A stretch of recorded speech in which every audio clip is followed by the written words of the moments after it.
The price of a barrel of oil from Alberta's oil sands has fallen to a record low. And as Scott joins me, this is prompting some really tremendous concern in the oil patch. Scott, some saying the Premier needs to step in, stop production or cut production to get these prices up, and then others don't want that kind of interference. But it's become very much a crisis situation. It has, and we haven't talked about sort of government production cuts or sort of mandates since the 1980s. So these are extraordinary times, and this is so-called differential is what Canadian producers get for Western Canadian Select. That's the sort of heavier oil, the bitumen, if you will, versus crude oil manufactured in the U.S. So I thought we'd take a look at these two numbers to illustrate what is happening here. Western producers, mostly in the oil sands, are fetching now $13.46 a barrel. Again, and that's for the heavier Canadian crude. When you go south of the border, and a lot of that is sent south of the border to be refined in Texas, for example, it's refined and a regular crude oil, West Texas Intermediate,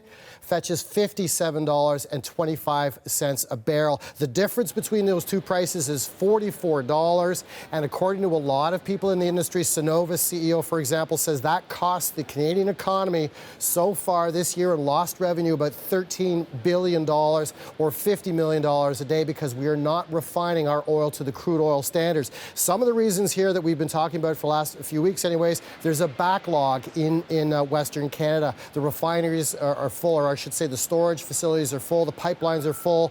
We haven't built a refinery in this country in over 40 years. And third, we only have one market for this, and that is the U.S. They've got shutdowns in the U.S., and they have their own production, overflow of production down there. So we are fetching now record lows for what we're producing here in this country. It's never been this low, Heather.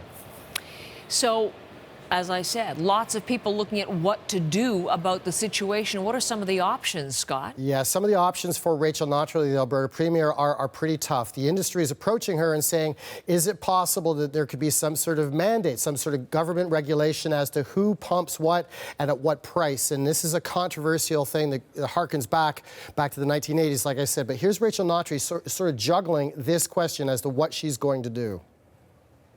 The differential is obviously a very, very serious problem for the energy industry here in Alberta and quite frankly for the economy across this country. And so we know that we need to work very, very quickly to address it. There's a lack of consensus within the industry about the best way forward. Meanwhile, we have a suite of options at our disposal that we are currently working with to help chip away at that differential.